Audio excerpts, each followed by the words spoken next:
Welcome to the Cost of Everything podcast. This week, we continue our talk with Stephen Follows, producer and movie data buff. We're talking all about producing the movie this week, the cost drivers, and whether the actors are really worth that salary. You can listen back to the previous episode, which is all about budgeting the movie. Here is the interview with Stephen.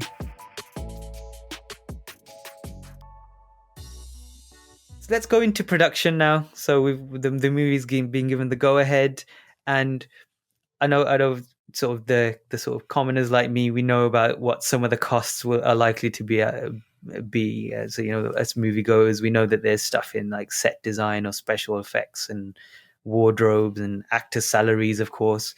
But what are the more interesting nuances about costs that we tend to miss or that tend to get underestimated by people in the industry? I mean, I looked at the costs of some of the films that you sent through to me before we actually interviewed, and I always find it interesting how much people are willing to pay for the rights to a movie or even the rights to a story. Well, yeah, no, that's a great example. So that's quite early on in the process, you know. So if you think about films are massive physical productions. A lot of the language that we use in film has been inherited from the army, movement orders and things like that, because actually there is a strong overlap between moving an army, feeding and supplying it and moving it across some countries, and making a film. You're bringing lots of people together for a short, intense period of time where special equipment matters. You have to look after those people, but they also have interwoven jobs that are very time critical and all that stuff. But if you think about there's sort of three big phases in making a movie: before you film it, when you're actually filming, and then after you film it. So we call that pre-production, production, which in this case means the filming, the actual shoot, and post-production.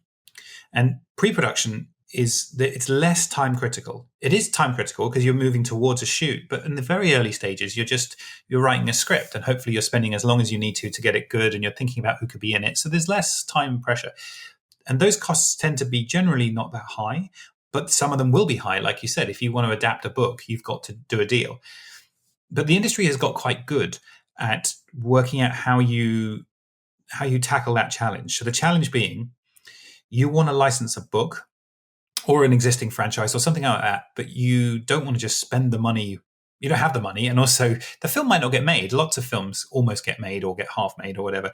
So it's a kind of catch-22. I can make it as long as I can pay you at the end. Well, you can't pay me at the end because I'm not going to let you make it until you pay me. So what they tend to do is what's called an option agreement, where you pay a smaller amount of money up front to have the sort of exclusive rights for a year, 2 years, 5 years, whatever it would be, to be the only person that's allowed to adapt that book. And then the second half of the contract says, if and when you start filming, so usually it's linked on the first day of production, the first day on the film shoot, you then have to pay me a secondary payment. And that could be $20 million or whatever. And so that allows you to go around to all the investors and say, hey, look, I have permission to make this, and no one else can make this. But when you give me the money, I'm going to spend some of the money on giving this author or whomever some money that we've agreed. So that actually the industry is quite good at figuring out cash flow, I guess. So a lot of it is about having small amounts of money in pre-production. As you get closer to the shoot, as you get a few months away, a few weeks away, a few days away, you're hiring increasing numbers of people because there's so much planning that has to go on. You've got to hire everyone. You've got to work out where you're filming. Like you said, you've got to build sets. You've got to train the actors in a certain kind of kung fu, or you have to test a new piece of special effects equipment or whatever it would be. Then most of the money, somewhere between half and 3/4 of the entire cost of the actual making of the movie, happens in a fairly short period of time. Filming might take 2 months, 3 months. On an independent film, it could be a month. And during that time, you're burning through so much money because everyone's paid well, and not everyone's paid well, but many people are paid well, but they're all at the same time, same place. And if one cog in the machine doesn't work, you forgot to get a makeup artist and you can't make the person into a werewolf, well, then you can't film anything. So that becomes incredibly time critical, incredibly expensive. And then in the post-production, it's actually a lot cheaper. Post-production is about 10% of the total cost. But you've already accrued all of these debts or investments, and you're trying to sell the movie as quick as you can, and that involves finishing it. And also, you've made promises that it will be available to a certain festival or cinema release or whatever by a certain time. Maybe you discover the script doesn't work. You need to go and reshoot something, or you're doing loads of visual effects, which take a long time. So the amount of money you're spending and where you're spending it and the time pressures are different in each of these three phases, but they're kind of unique.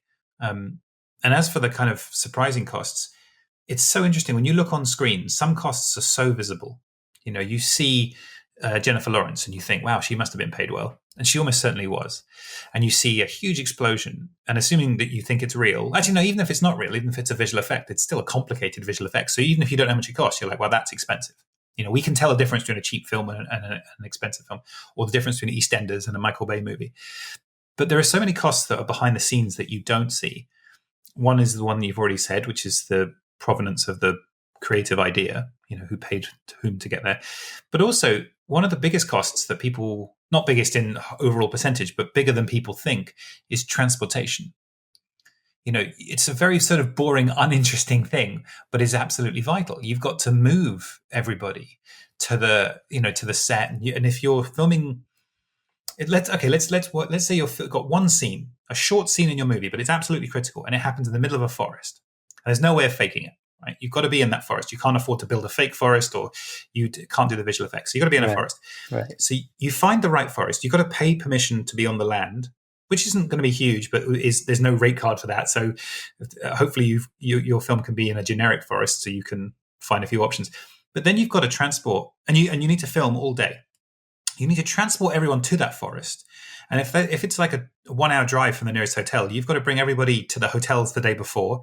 Then they've got to sleep and eat, and then you've got to put them in transportation vehicles. You've got to move them to the set in the middle of this forest. You've got to bring all of your equipment, which includes power, electricity, because you're in a forest. But if you have a loud generator next to the set, you won't be able to hear anything. So you need to move the generators really far away. But then you need even bigger generators because you lose power. Then somehow, in the middle of the forest, people will need to go to the loo. They'll need to eat food. They'll need to drink. You'll need a private place for them to change. Somewhere for the actor and the directors to talk. You'd need makeup trucks. And then you also need to work out what you can do with all the trash there. And maybe it's a day and a half, which means you then got to take people back there. It's actually, you might end up filming 1 minute of the finished film and take an entire 3 days to do it. And it was on screen, it just says they meet in the woods and discuss the plan or whatever. Actually, that's quite expensive. Not so simple. Yeah, exactly. And then when it comes to how you save money, it can be really creative. Like, for example, if the scene said, we see the characters, they meet in the wood and they discuss the plan, but there's no dialogue listed in the script. The producer's going to sit down with the director and say, are they going to say any words? And the director will say, I'm not sure. And the producer will say, okay, well, can we figure this out now? Because if they're not literally going to say anything, I've got this wood nearby that's right next to an industrial plant. It's incredibly loud, but it doesn't matter because we're not recording any sound. And so I can do it really cheaply. But if you want one of them to say, hello, how are you doing? Then I need to go to this other wood in Scotland that's going to take an extra 3 days. But now the sound is going to be perfectly quiet and we can record it. And so the producer might then go to the post-production sound team and say, can we fake this sound in post? Can we do that? And then the director says, well, I'd like to do the dialogue, but if we save this money, can I have that other scene that I wanted to be in the rain now? Because I think it's really important to the character journey. And the producer says, yeah, if we save the money here, I'll give you a rain machine. You know what I mean? Like, very quickly, these things become interdependent fact mixes with art, negotiations, I guess. It's amazing because you're kind of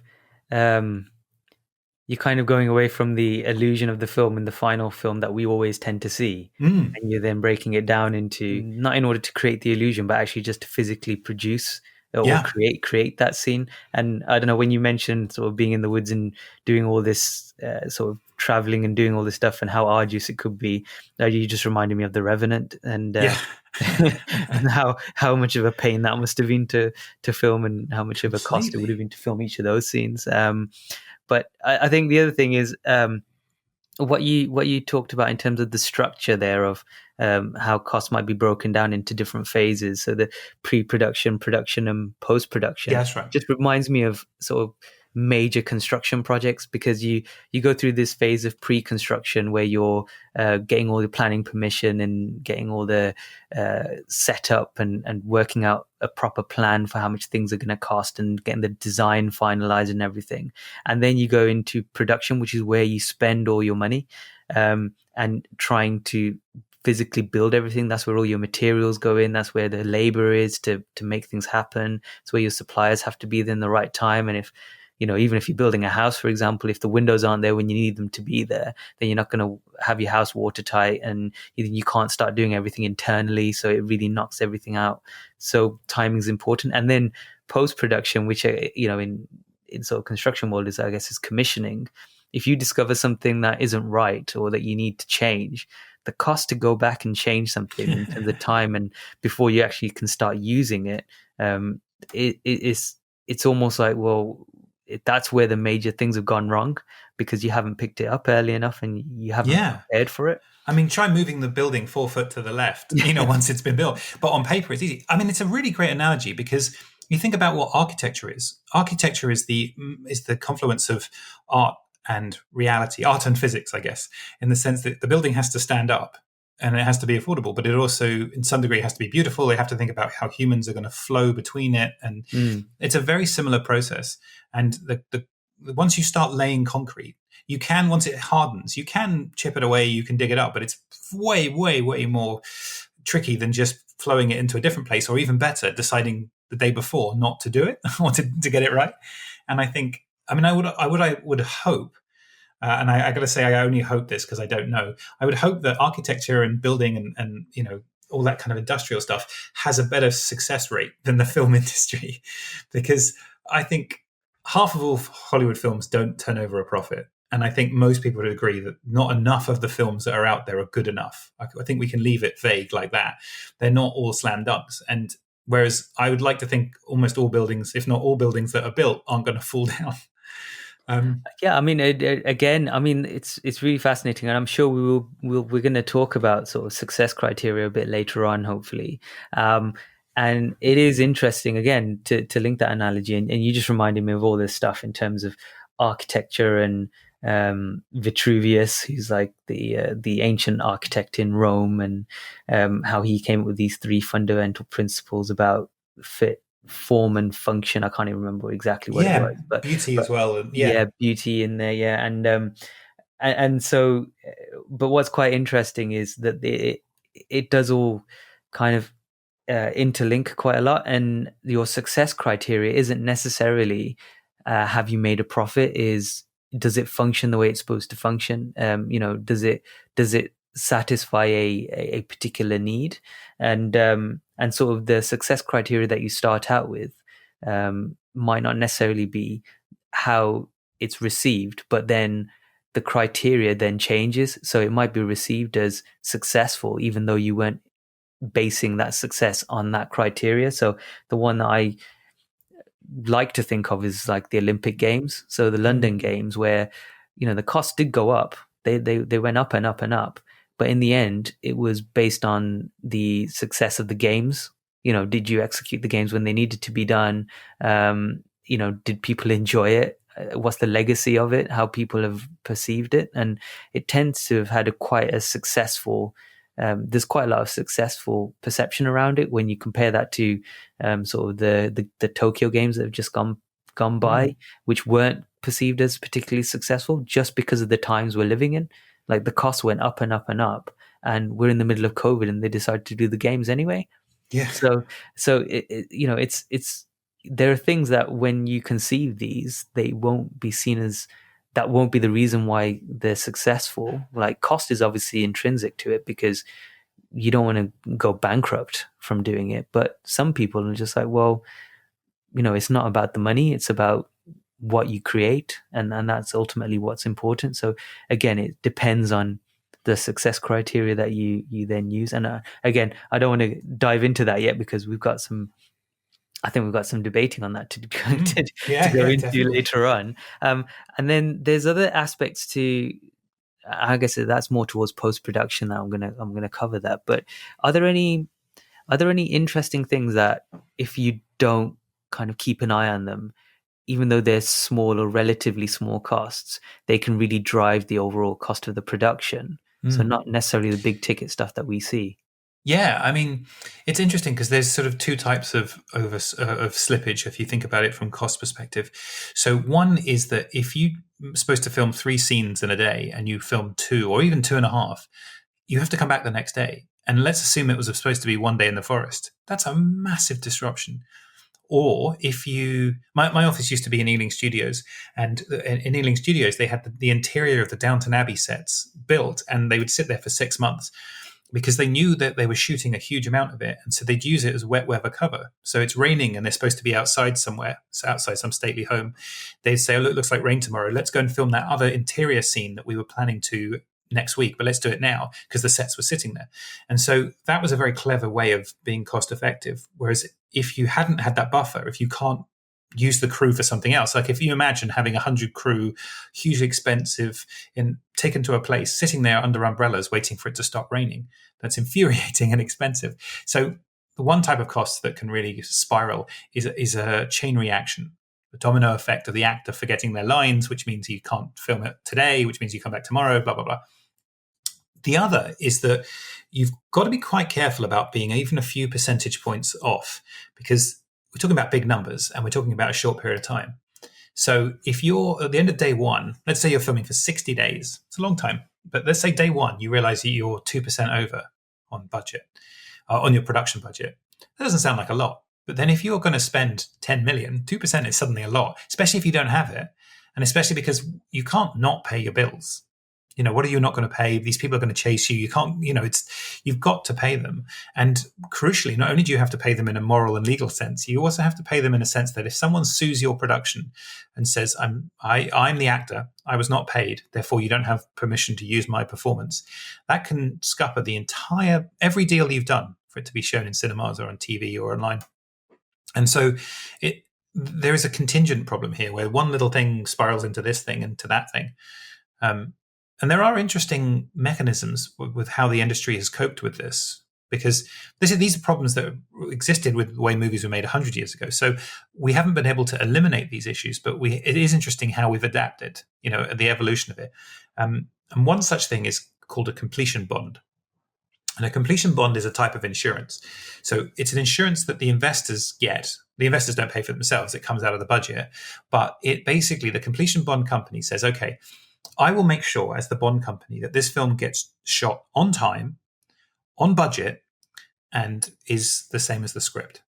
They don't promise it will be any good. They promise it will happen. And if it doesn't happen, we as the completion bond company will pay for any overcosts, any overruns. And crucially, if it all falls apart, we will give you back your money, Mr. and Mr. Investor. So the investors love this. It's quite expensive. You know, it can cost, 3, 4, 5% depending on the production. But the crucial part is that they have a huge amount of control.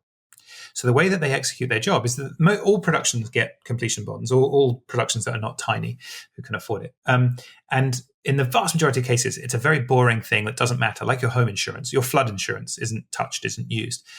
But in all cases, they're having to, the line producer, and the first AD, the first assistant director, the person who's on set day to day, the captain of that day who says, we're filming here at this time, they have to give reports at the end of every day through their staff or themselves as to how they're doing, how much. And so at the end of every day, the completion bond company will say, so how much did you shoot? How much did you spend? What's the plan here? What's the plan there? And they will have experts, and they have the power in many cases to fire people. So they actually are very benign until they're activated, in which case they can be incredible. And they can come in and fire people. They can say, okay, you've allocated 2 days to film this scene, but you're going to shoot it in 3 hours. And the answer is it's going to be crap because you're going to have to rush through it, but we don't care because our job is to get it on budget, on schedule. And it's the only way of making up the time. And so they become experts in overseeing productions and spotting early warning signs. And what's interesting, for most films are sort of made in isolation to each other. Studios, there will be a head of production, physical production, who's used to seeing this kind of stuff. But that's being really accelerated with companies like Netflix, who are bringing a Silicon Valley model of supply chain, I guess, manufacturing into film. And Netflix is saying, okay, we make, I don't know what it is, hundreds of productions a year. Maybe they'll make thousands soon. So we are our own completion bond companies. I don't know if they have bond companies or not, but they effectively they are their own. They've got their own problems if it goes wrong. So they're trying to work out how they systematize this sort of overruns and these costs, and using agile development and all the stuff they learned from Silicon Valley days. And it's interesting to see how that's changing a lot of the power dynamics in how films are made. because no longer is the producer or the production manager the most, god for those 6 weeks, 6 days, 60 days. Sorry, it's actually the person that might rehire you later on, the way it would be in a normal day-to-day job. In a normal job where you have full-time employment rather than a freelancer, your boss today will likely be your boss next year, give or take. But when you're a freelancer, you might be working for someone different in 3 or 4 months. So that continuity is that doesn't usually exist in film, but is being reinforced and solidified by people like Netflix, is changing some of the dynamics, and in many cases for the better. For example, the film industry has historically been appalling with HR. It's an incredibly, for a group of liberals who want to make art, it's an incredibly sexist, racist, elitist, classist, Yeah. nepotistic industry. It's not the worst thing in the world ever, but A, it's worse than it should be. B, it's worse than most of the other industries. And C, it's worse than the beliefs of the people in it, which is all quite shocking. But it's because people make snap decisions based on fear and perceived risk aversion. But the way that we get rid of a lot of those negative things in other jobs is that because you have accountability, because, as I said, your boss will be your boss next year and you're going to have a performance review. So when Netflix oversees this many productions around the world, they can start instituting cross-project, integrity and employment and stuff like that. And that's having a big effect on how costs and overruns and what's normal and what's not, because there is now somebody above each of these individual productions. But one thing I should say while we're on this topic is that all budgets include a contingency, and I don't know actually. I'll tell you what the contingency is in film, and I'm interested to hear what you think or what you know is the contingency in other sectors. But in film, you'll almost certainly in almost every budget have a 10% contingency line, which I think is quite large. If there was 10% contingency in me going to a restaurant or buying a car, and remember this is 10 million. So of a $10 million movie, 1 million will be listed as I don't know how we're going to spend this, but I know we're going to. And this isn't before you shoot, because contingencies are always spent, and quite often it's quite hard to keep it within that contingency. And it's because the real world never saves you money. The real world always ruins it. If you've got a film called The Kiss and you're filming The Kiss on Tuesday and it's raining, you've got to film it on Friday, but you then got to spend that money. Yeah. So a 10% contingency is already quite tight for the film industry, but it's standard. What's the contingency on huge It's quite projects? interesting. Actually, that is a really interesting question, because I've had a previous guest on the show called Christian Smart, who's written a book about solving for project risk. And so he's worked with NASA, he's worked with sort of Department of Defense in the US, is really, really he's done a PhD in sort of risk, is mathematics by background. And from reading his book, from talking to him, from talking to other experts in projects, and from experience in different industries, managing risk is something that everyone struggles with. Being realistic about what that risk is, and even if you go back to the fundamentals of sort of your distribution of risks, and how people look at normal distributions and then taking a percentage and having confidence levels and all this stuff that goes quite technical, which I won't bore everyone with. You can read into the reasons why you have different levels of risk, but taking a percentage of risk is quite naive as well, because different types of project have different levels of perceived risk. And in a strange way, the whole Donald Rumsfeld kind of known unknowns and unknown unknowns, and essentially you break it down into there's random uncertainty, which are things that you could never have perceived as happening, and you can't really account for it in its true sense, because like you said, we live in an inherently risky world, and if things go wrong, they tend to all go wrong at the same time. And so you get compound risk on compound risk. And if you try and put a contingency that says our project's going to go 300% over budget, no one would ever finance that. And and you're basically seen as incompetent, and the project's seen as a completely dumb idea. Whereas the other side is sort of your epistemic uncertainty, which is all about your knowledge. So the fact that there's things that you know that you don't know. And so the way that you reduce that uncertainty is to go and try and find out. And by doing that, you reduce that uncertainty. So there's uncertainty and risk. and the way you handle that as a contingency, you might have at the project level, you might hold that as a contingency. So you might say 10% or, some other figure. But then overall in your portfolio, the management that oversees every single project will potentially hold a reserve as well, knowing that something might go wrong and having some level of a reserve in case of things going wrong. But again, it's horses for courses. It depends on the type of project, depends on how complex it might be, depends on how you view that risk and the appetite for that risk versus the reward you might receive for that project.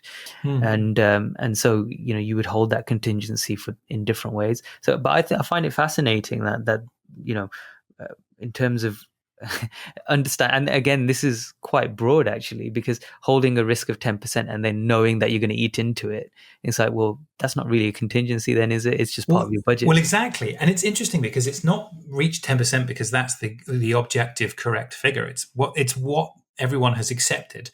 And the ongoing battle between investors who don't want to have unknowns in the budget and real world people who are like, I can't know the future, has settled on around 10%. But there's no reason that's right or wrong. It's cultural more than it's mathematical. Which I should mention, there's a guy called Michael Franklin who's done some fantastic research. He's one of the few people I know, well, he's the only person I know of, but probably one of the very few people in the world who is studying risk in film. And he's done some postdoctoral work, and we can link to it in the show notes for this. But it's very unusual that people take on this sort of understanding of risk because it sits at the complete opposite end of why people are in this industry. It's not fun. It's not interesting. Doesn't make you look good. Isn't artistic. The kinds of people that go into film are very different to the kinds of people that go into risk management and assessment. And so it's unusual to find people taking on understanding this in a very deep level, because also there's almost always an easier route, which is, let's say that you have an investor who you're saying is £10 million film, and for whatever reason they're going to put the full 10 million in. They say, well, I want to have a much better understanding of how this contingency will be spent. To be honest, you have one option, which is to actually do that. You have another option, is to find another investor who won't ask that. And so it's not that it's easy. It's just that there's always a creative, unusual solution. And so if you can avoid doing your homework, you will. And these are creative people who are storytellers who don't want to do their homework. And so they work incredibly hard. I'm not putting anyone down, and I very much include myself in this category. But it's interesting that the kinds of people that go into the industry and what we select, what we train, and what we reward in the industry is not slow, steady, deep analysis and reasonable assumptions. It's output or image. On the next episode, Stephen talks about post-production, including the all-important movie score. Thanks for listening, and have a great week.